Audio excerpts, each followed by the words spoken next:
उत्तराखंड में देश के आखिरी गांव माणा की 92 साल की फुलवारी बहुत खुश है। इन्होंने भेड़ की ऊन से 8 बाय 10 फीट का कंबल तैयार किया है, जो रविवार रात ठीक 9:07 पर भगवान बद्रीनाथ को ओढ़ा दिया गया।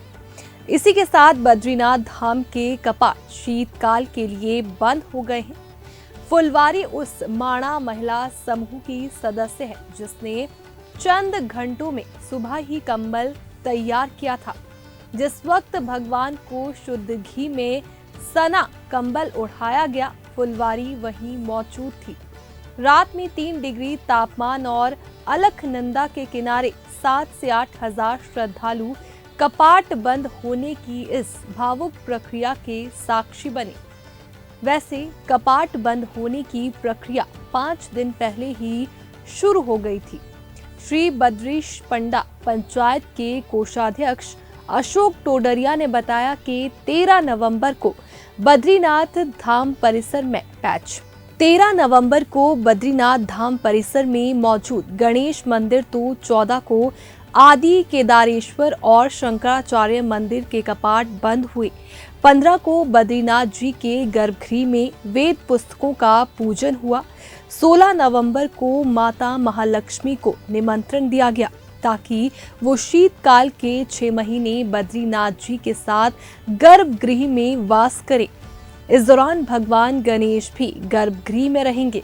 इस दौरान वहां मौजूद उद्धव जी, गरुड़ जी और कुबेर जी की मूर्तियों को बाहर लाते हैं, क्योंकि उद्धव जी की मौजूदगी में माता लक्ष्मी गर्भगृह में नहीं जाती है। 17 नवंबर को बद्रीनाथ मंदिर के मुख्य पुजारी अमरनाथ नंबूदरी माता लक्ष्मी को गर्भगृह में लाए।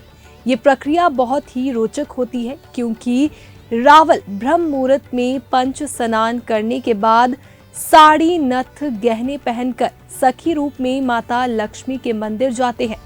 उन्हें गर्भगृह लाने की प्रक्रिया रात 7:45 तक पूरी हुई। फिर रात 8:10 पर बद्री विशाल की शयन आरती हुई और गर्भगृह में अखंड ज्योत प्रज्वलित की गई। इसके बाद रावल उल्टे कदमों के साथ मंदिर से बाहर आए, क्योंकि भगवान बद्री विशाल को अपनी पीठ नहीं दिखा सकते। उत्तराखंड में देश के आखिरी गांव माणा की 92 साल की फुलवारी बहुत खुश है। इन्होंने भेड़ की ऊन से 8 बाय 10 फीट का कंबल तैयार किया है, जो रविवार रात ठीक 9:07 पर भगवान बद्रीनाथ को ओढ़ा दिया गया। इसी के साथ बद्रीनाथ धाम के कपाट शीतकाल के लिए बंद हो गए हैं। फुलवारी उस माणा महिला समूह की सदस्य है जिसने चंद घंटों में सुबह ही कंबल तैयार किया था। जिस वक्त भगवान को शुद्ध घी में सना कंबल ओढ़ाया गया, फुलवारी वहीं मौजूद थी। रात में 3 डिग्री तापमान और अलकनंदा के किनारे 7 से 8 हजार श्रद्धालु कपाट बंद होने की इस भावुक प्रक्रिया के साक्षी बने। वैसे कपाट बंद होने की प्रक्रिया 5 दिन पहले ही शुरू हो गई थी।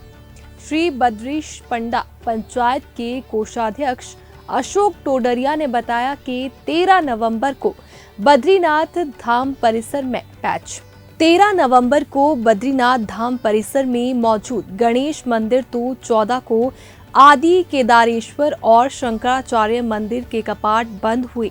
15 को बद्रीनाथ जी के गर्भगृह में वेद पुस्तकों का पूजन हुआ। 16 नवंबर को माता महालक्ष्मी को निमंत्रण दिया गया ताकि वो शीतकाल के 6 महीने बद्रीनाथ जी के साथ गर्भगृह में वास करें। इस दौरान भगवान गणेश भी गर्भगृह में रहेंगे। इस दौरान वहां मौजूद उद्धव जी, गरुड़ जी और कुबेर जी की मूर्तियों को बाहर लाते हैं, क्योंकि उद्धव जी की मौजूदगी में माता लक्ष्मी गर्भगृह में नहीं जाती है।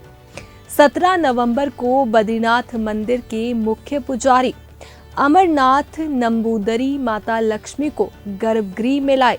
ये प्रक्रिया बहुत ही रोचक होती है, क्योंकि रावल ब्रह्म मुहूर्त में पंच स्नान करने के बाद साड़ी, नथ, गहने पहनकर सखी रूप में माता लक्ष्मी के मंदिर जाते हैं।